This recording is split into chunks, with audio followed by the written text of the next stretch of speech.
जय हिंद साथियों। सबसे पहले स्वागत है आपसे कुछ नए वीडियो पे।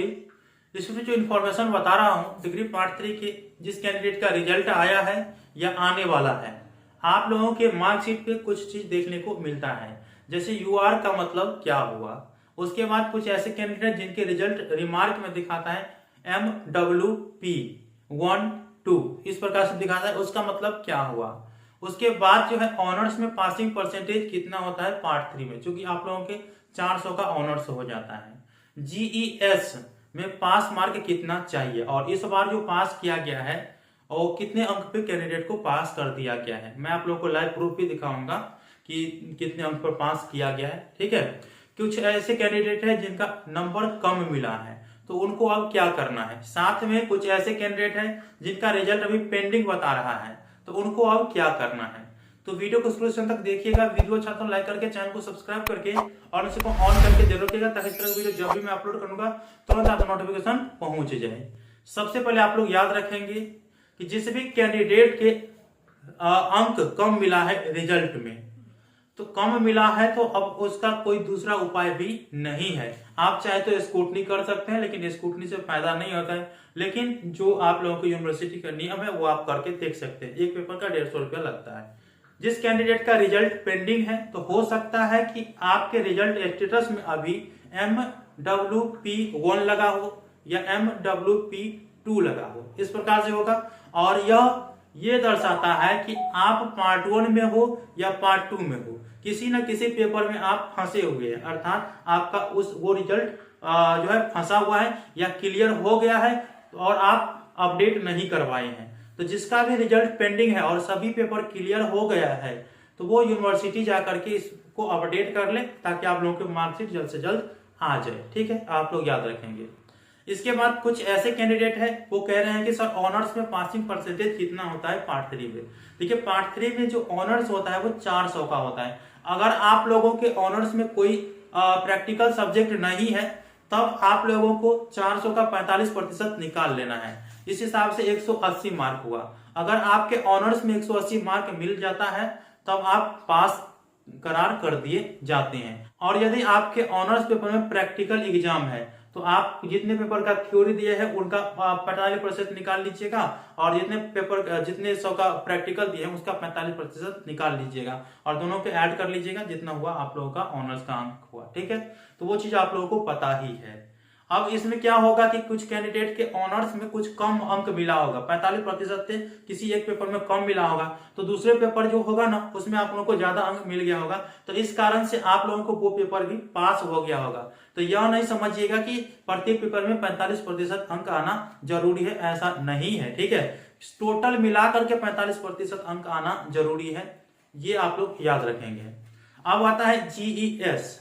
ठीक है, तो जीईएस में इस बार जो पास करार कर दिया गया है कैंडिडेट को मिनिमम, हाँ दोस्तों, मिनिमम 28 अंक पे पास किया गया है। आप लोग इस स्टूडेंट का रिजल्ट देख सकते हैं।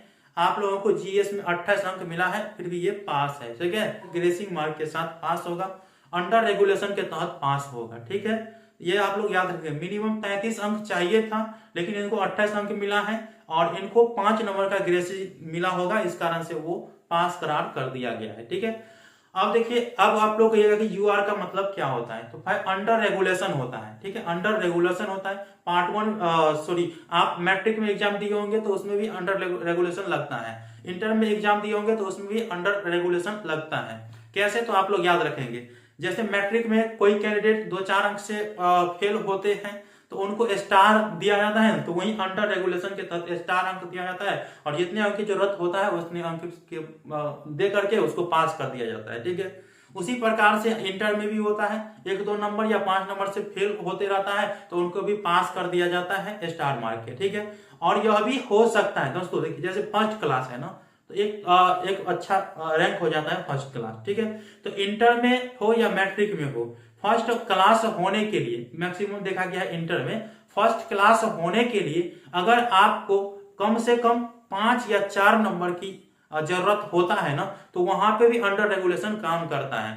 4 नंबर एक्स्ट्रा दे देता है या 5 नंबर एक्स्ट्रा दे करके स्टार मार करके उनको 300 अंक पूरा देता है इंटर में। ठीक है, उसके बाद क्या हो जाता है कि वो भी फर्स्ट क्लास से पास हो जाता है। ऐसा आप लोग देखे होंगे। ठीक है, सेम उसी प्रकार से ग्रेजुएशन में भी हुआ है और होता भी है।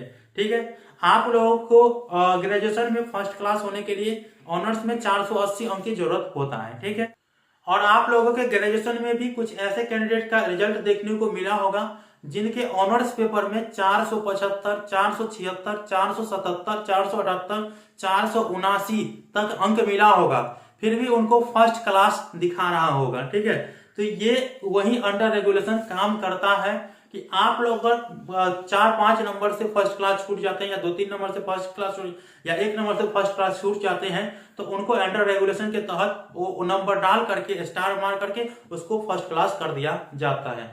तो आप लोगों को यूआर का मतलब समझ में आ चुका है कि फेल भी होते रहिएगा तो पर भी आप लोगों को यूआर लगेगा, अगर आप फर्स्ट क्लास से छूट रहे हैं तो पर भी आप लोगों को यूआर लगेगा।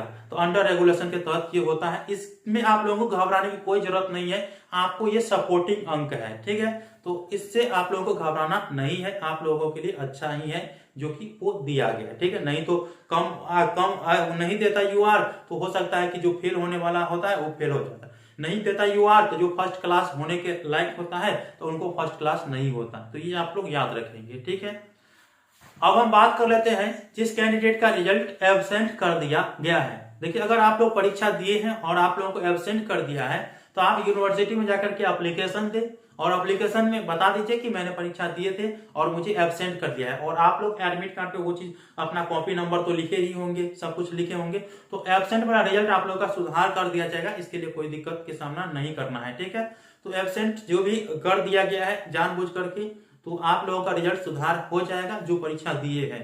तो वो यूनिवर्सिटी में एक बार अवश्य विजिट कर लीजिएगा और परीक्षा नियंत्रक साहब के ऑफिस में जाकर के ये बातें बताइएगा, तो वो सुधार हो जाएगा, ज्यादा झंझट उसमें नहीं रहता है। तो आई होप कि आप लोगों को जानकारी समझ में आ चुका है। मिलते हैं अगले वीडियो में, तब तक के लिए धन्यवाद। जय हिंद, जय भारत।